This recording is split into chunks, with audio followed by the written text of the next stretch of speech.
Halo sahabat MSCH, kembali lagi bersama kami MSCH ID dalam panduan aplikasi.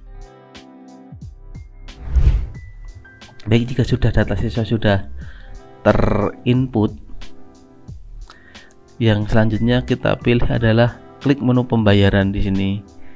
Menu pembayaran di sini transaksi, kurang lebih untuk kita menginputkan transaksi pada aplikasi. Halaman awalnya seperti ini. Kita dapat melihat data siswa secara general, tidak ada klasifikasi kelasnya. Kemudian untuk mempermudah guru atau admin aplikasi menginputkan data siswa atau mencari data siswa, kita bisa filter dengan tahun ajaran dan rombelnya seperti itu. Jika masih dalam kondisi banyak juga, kemudian kita bisa melakukan berdasarkan nama Atma. Nah, di sini akan muncul Atma, kelasnya, NIS-nya, kurang lebih seperti itu. Kemudian tahun ajarannya. Kemudian untuk menginputkan transaksi, klik pada tombol pada icon titik 3 di paling kanan dari data Atma, data siswa di sini. Kemudian pilih transaksi.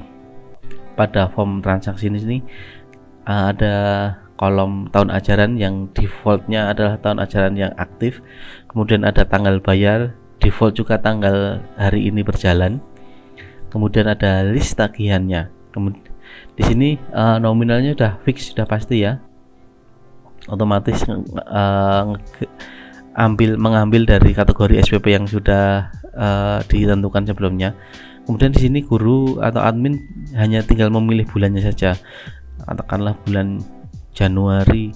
Kemudian untuk pembayaran lebih dari 1 bulan, admin bisa klik di sini Januari, Februari, 3 bulan, admin juga bisa klik di sini Maret, lebih seperti itu. Kemudian di sini bisa ditambahkan sesuai kebutuhan adminnya saja.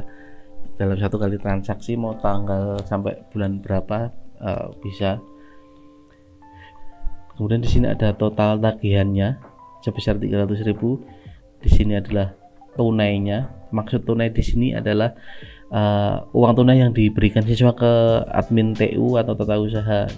Kurang lebih seperti itu. Katakanlah misalkan total pembayaran 300.000, siswa ngasih uang 500.000. Nah, otomatis akan muncul kembaliannya berapa yang harus dikembalikan ke siswa. Kemudian di sini ada keterangan di sini admin tata usaha bisa menginputkan sesuai kebutuhan sekolah atau kebutuhan adminnya. Katakanlah bisa dibilang pembayaran SPP 3 bulan seperti itu. Kemudian klik save change.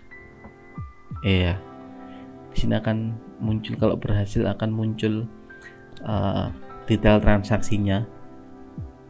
Yang pertama informasi siswa, nama, NIS, kelas, rombel, jurusan. Kemudian ada informasi transaksinya, kode transaksinya, kemudian tahun ajaran, total tagihan, kemudian pembayarannya, tanggal pembayaran, dan informasi keterangan yang diinputkan admin tadi, pembayaran SPP 3 bulan. Kemudian di bawahnya ada informasi pembayarannya, SPP bulan Juni, SPP bulan Januari, SPP bulan Februari, SPP bulan Maret. Kemudian ada bayarnya berapa, 500.000, kembaliannya 200.000. Di sini admin juga bisa melakukan mencetak bukti pembayaran yang bisa diberikan kepada siswa. Karena lebih seperti ini. Dicetaknya juga ada penerima bukti transaksi. Di sini ada petugasnya. Bisa diklik print untuk mencetak seperti itu. Kemudian kita close.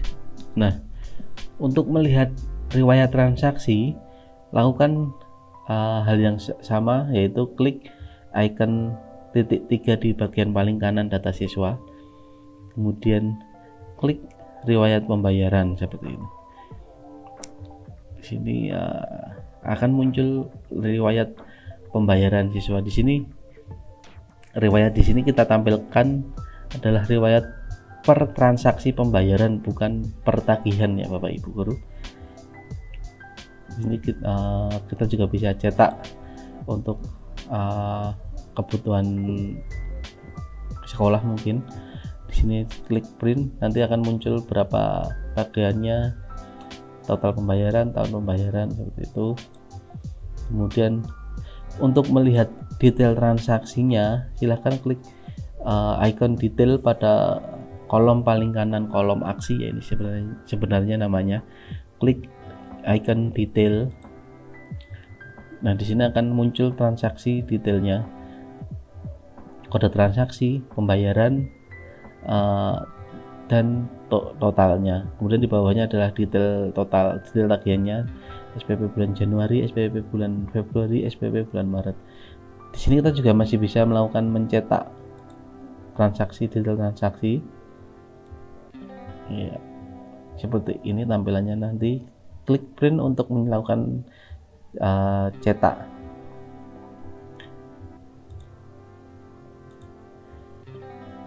Ya, kurang lebih untuk transaksi seperti itu. Kemudian untuk tombol detail ini hanya untuk menampilkan detail siswa saja. Di detail siswa ini kurang lebih sama di menu siswa, cuman bedanya di sini ada nama siswa, kemudian ada kategori SPP-nya. Itu kita klik close. Kemudian selanjutnya adalah sekolah bisa mengirimkan informasi tagihan dan informasi tunggakan SPP ke siswa ataupun orang tua siswa. Jadi ketika menginputkan data siswa tadi, diharapkan sekolah juga memastikan bahwa siswa memberikan nomor telepon atau nomor HP yang terkonek dengan WhatsApp, aplikasi WhatsApp seperti itu. Karena kita pada aplikasi SPP di sini kita menggunakan fitur WhatsApp untuk melakukan pengiriman tagihan dan pengiriman informasi tunggakan seperti itu. Jadi ketika kita klik kirim tagihan,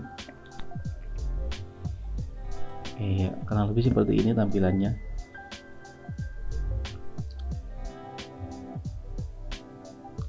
Kemudian pilih siswa yang akan dikirimi tagihannya. Di sini kita bisa kirim per kelas. Pilih rombel. Kemudian kalau dalam satu kelas mau ingin dikirimin semua, klik checklist paling atas. Kemudian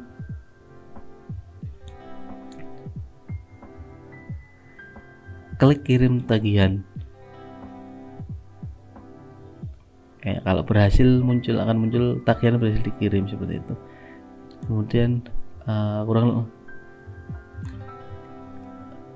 seperti itu tadi untuk kirim tagihan. Sekarang kirim tunggakan. Untuk kirim tunggakan adalah sama actionnya untuk tagihan. Yang pertama adalah pilih tahun ini, kemudian pilih rombelnya itu, kemudian bisa checklist semua atau checklist satu-satu. Misalkan tagihan yang belum tagihan hanya 2 siswa ini, kemudian klik kirim tagihan, kirim tunggakan maksud saya, seperti itu.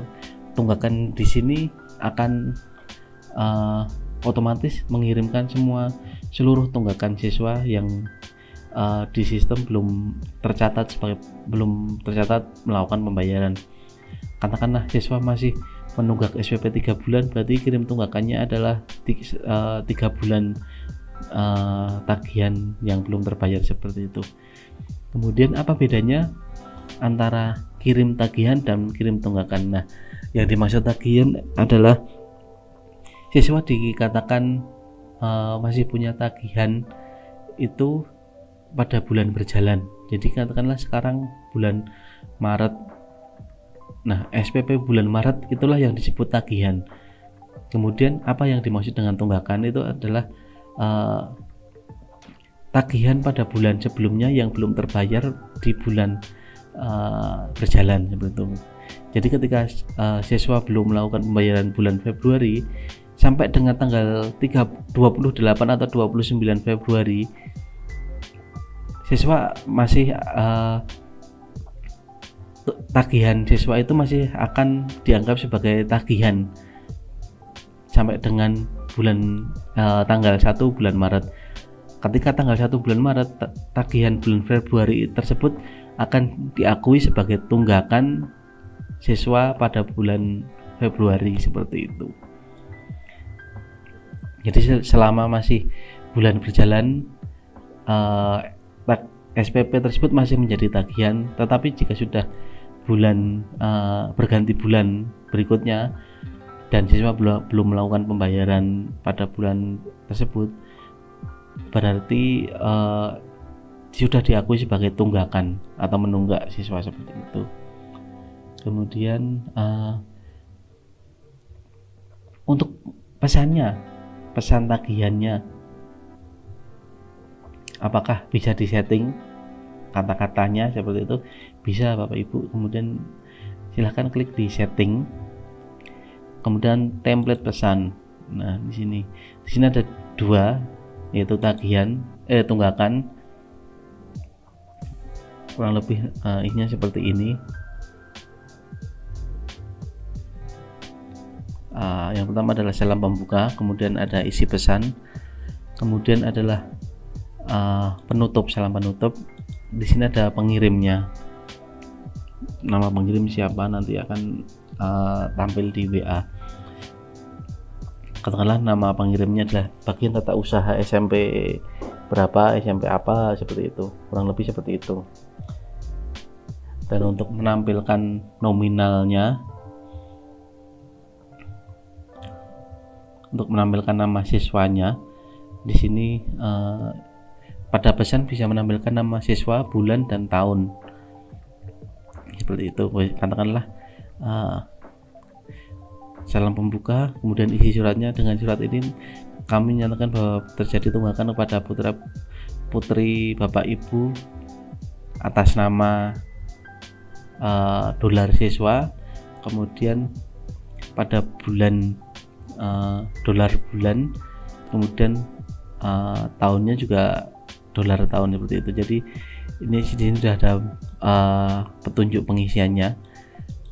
Dolar siswa, dolar bulan, dolar tahun ini adalah untuk menampilkan nama, untuk validasi saja benar itu nama siswanya, itu anaknya orang tua tersebut atau tidak, seperti itu.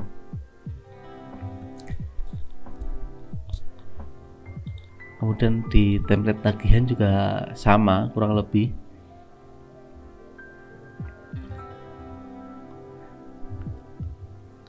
Untuk detail tagihannya sama, settingnya sama, hanya dibedakan karena ini adalah dua menu yang berbeda seperti itu. Selanjutnya adalah di laporan.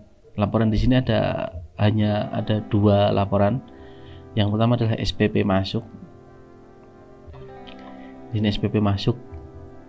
Ini per tanggal, jadi bisa dibilang ini laporannya year to date atau per hari ini dalam waktu 1 tahun. Jadi kalau sekarang katakanlah tanggal 18 Maret 2023, berarti dari awal tahun ajaran baru Juni 2023 sampai dengan sampai dengan tanggal sekarang itu nanti akan ditampilkan total penerimaannya seperti itu. Kemudian di sini ada informasi detail per bulannya. Checklist, kemudian di sini Januari, Februari, Maret yang sudah ada pembayarannya adalah yang ditampilkan hanya yang sudah ada pembayarannya seperti itu. Kemudian ini dibedakan, di sini hanya tampilan untuk kategori SPP. Jadi kategori SPP nanti bisa ditampilkan di laporan itu per masing-masing kategori. Katakanlah Untuk kategori A ini penerimaannya berapa pada bulan Januari, kategori B berapa, kategori C berapa, kategori D berapa, seperti itu.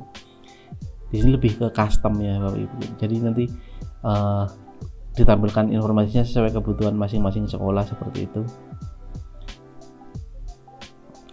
Selanjutnya adalah di menu laporan tunggakan. Nah, di laporan tunggakan di sini juga sama, konsepnya adalah year to date. Jadi laporan selama 1 tahun sampai dengan tanggal berjalan, seperti itu. Cuman bedanya di sini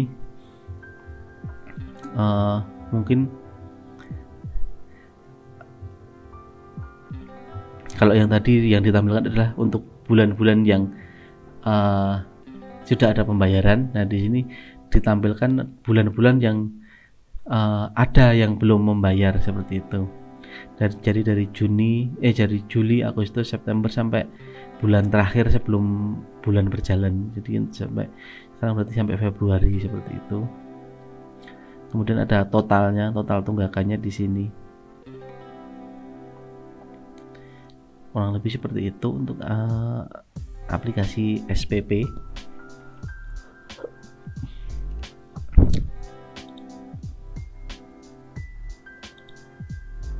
Iya.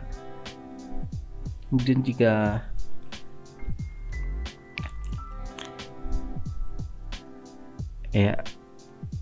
kita sudah memasuki